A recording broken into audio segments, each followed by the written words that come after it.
Welcome to the deep dive. Today we're looking at Meg Daday, a Keller Williams agent from Chicago, and her, well, really interesting journey. Yeah, it's quite a story. Not just about building a successful real estate business, but doing it while being, deeply introverted Yeah. and starting with a lot of debt. Exactly. We've been digging into her real talk discussion to pull out the habits, the mindset shifts, the strategies that hopefully you can apply straight away. And the background is key here. She practiced law for 8 years.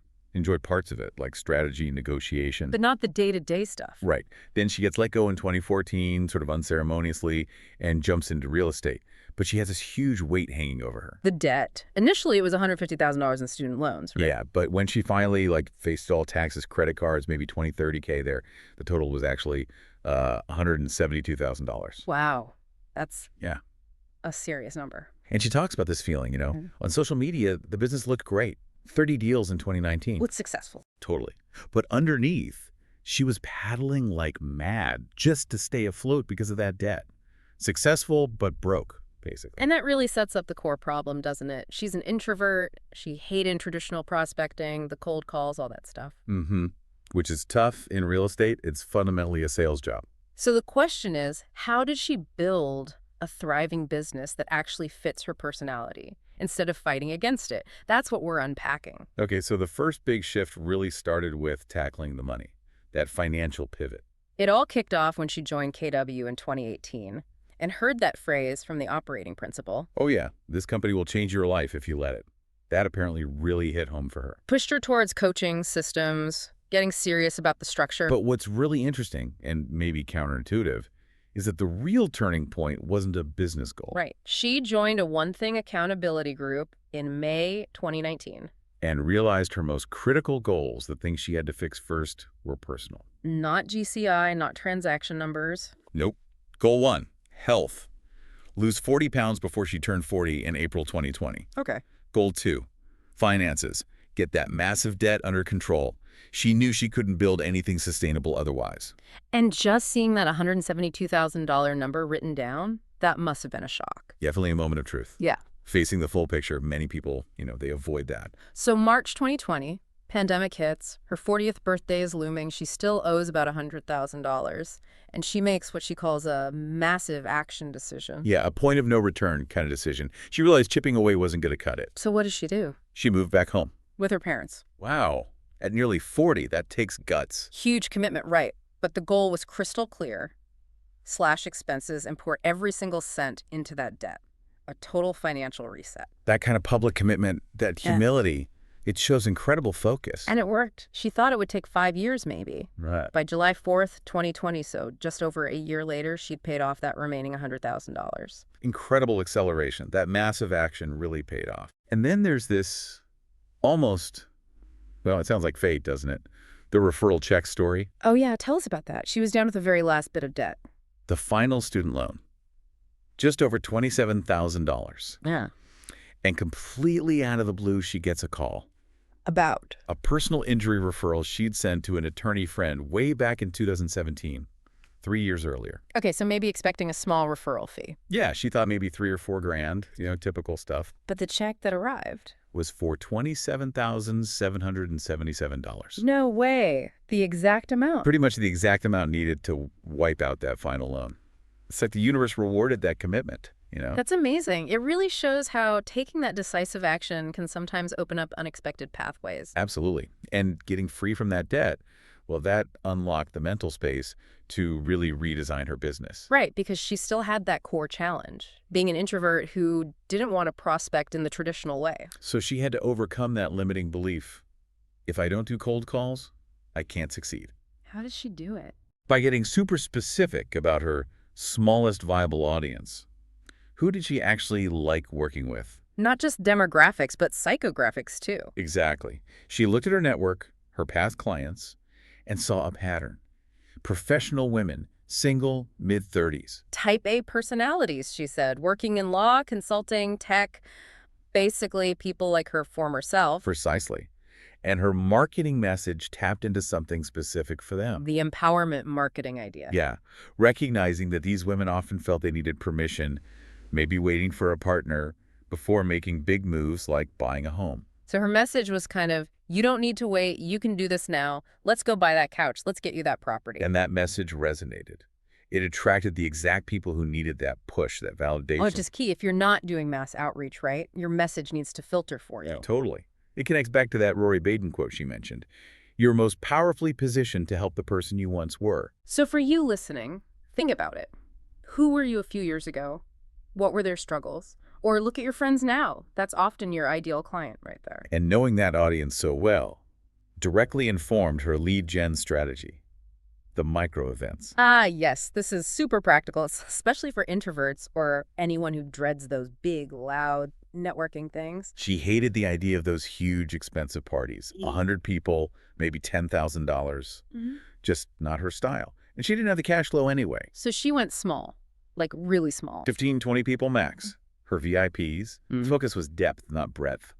Quality connections. And these weren't just drinks and mingling, right? They had to be experiences. Yeah, she emphasized that, especially since she stopped drinking.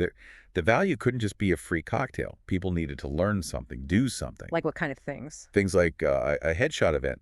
Maybe find photographers willing to donate time for exposure. A lender finds a space. Or wreath making, mixology classes, terrarium building, vision boarding. Creative, hands-on stuff. Relatively low cost, too, I imagine. Often, yeah. And the format suited her introversion perfectly. How so? Short events, like 2 hours on a weekday evening, home by 9 p.m. It encourages deeper conversations with a few people, rather than trying to work a huge room. Makes sense. Less draining. Definitely. And then there's the bring a friend strategy she uses, which is subtle, but really smart.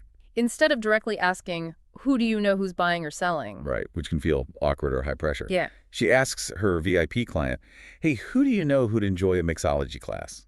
Or whatever the event is. Okay, so it's a softer ask, but how does that generate leads? Because the client often qualifies the friend for her when they extend the invite. They'll say something like, oh, I'm bringing Lauren. She just got married, and I know they're thinking about buying in the next year or so. Ah, I see. The client does the initial filtering. That's clever. It takes the pressure off Meg entirely. Exactly. And her team uses similar low-key strategies. Her sister, who's her showing partner, runs a cooking club. Not real estate related at all. Nope. They just pick a cookbook, everyone makes a dish, they get together, it builds genuine community. Yeah.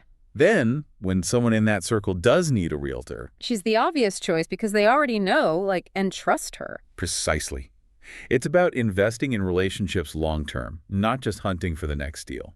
This all points towards a very intentional, efficient business structure, which ties into her goal of working remotely, right? Yeah, that was a big driver.